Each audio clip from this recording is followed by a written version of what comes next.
Thank you very much. I really appreciate everyone. I really appreciate my fans for following me. For those of you that is following my page, I really appreciate you guys.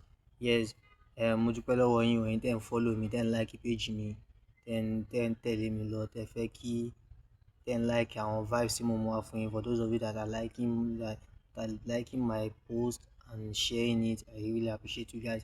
Please, I want to share a little tips about Fela Anikulapo Kuti, the one that is trending online, that many of you are fighting the FC fans, this one fans.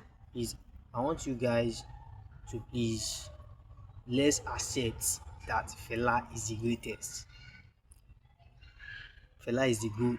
Really appreciate everyone for being there for me, for following my page, for posting my video, for reposting my video and sharing. I promised to share the story of Fela Anikulapo Kuti, the man who turned music into revolution. Fela was born on October 15, 1938. From the start, Fela's life was surrounded by discipline, education, and courage to question authority. Fela Kuti was fondly called Abami Eda, the strange and mysterious one, and was also called the Black President and Chief Priest of the Shrine. As the pioneer of Afrobeat, he earned the title Baba 70 and became famously described as a rebel with a saxophone. His greatness did not emerge from nowhere. Fela was born into a lineage of trailblazers. His mother, Fumilayo Ransom Kuti, was born in the 1900s. She was a pioneering activist, educator, and a fearless nationalist. She is widely regarded as the first woman to drive a car in Nigeria, having learned how to drive in the 1930s.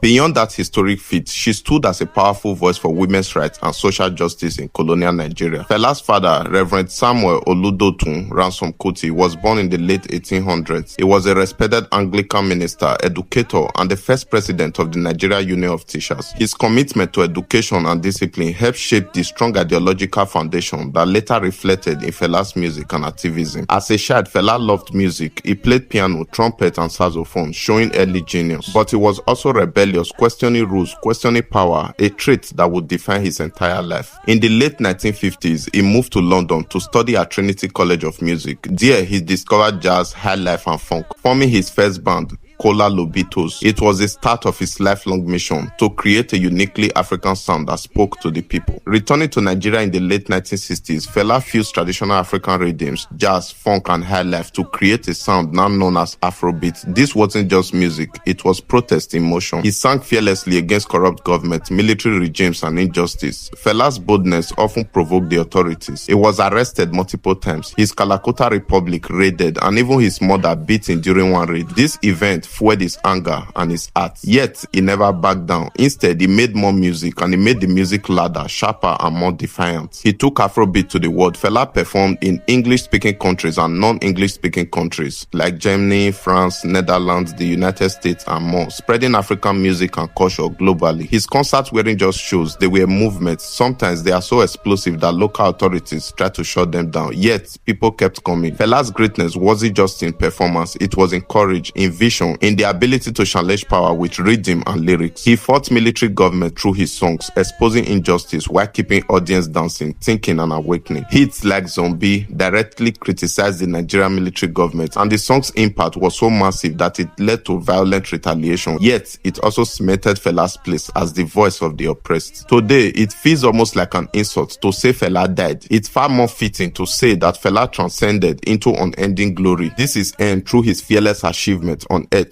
Through his children, his fans, and all who continue his craft, his name is constantly uplifted and kept alive, forever echoing across generations. Fela's legacy has grown beyond music into a movement, almost a religion of sound and consciousness. Afrobeat itself is not just a single style, but a fusion of many genres, a living force that continues to evolve while staying rooted in truth, resistance, and African identity. This is why every new generation finds something to worship, learn, and draw strength from in Fela's work. Fela's influence continues today. Artists across the world, from Burna Boy to Wizkid to Olamide to Davido and so many others, owe a part of their freedom of expression to the foundation Fela laid. He showed that music is not just an entertainment, it is power, identity, and resistance. Beyond Fela, there are many other legends who helped shape the sound of Nigerian music as we know it today. Icons whose creativity laid the groundwork for modern genre Names like Orlando Julius, Victor Laia, Ike Darrow, Bobby Benson, Res Lonson, Celestine Uku, Steven Osita Osadebe, Oliver De Coke, and Sonny Okosun. Many others remain pillar in Nigerian music industry. From Edo land in particular, several musicians have made lasting contribution to Nigerian music. Legends such as Sir Victor Waifo, Sonny Okosun, Osaemore Joseph, Alaska Ago, Majek Fashek, Mickey Jagger, to mention a few. These artists bridge tradition and modern expression, carrying Edo identity into national and global consciousness through sound, storytelling, and rhythm. Fela Anikulapo Kuti joined his ancestors on August 2nd, 1997, but his legacy is immortal. From Lagos streets to international stages, from battle with oppressive regimes to electrifying concerts, Fela's life reminds us that a true artist creates more than music, they create history. As we continue the journey of history today, we will gradually learn about these legends and many more. Just as it is important to understand the history of our various kingdoms, it is equally vital to learn about the prominent individuals who shaped our culture, our music, and our collective identity. Don't forget that people who know their heroes never lose their direction. If you enjoyed this episode, kindly like, share, and comment.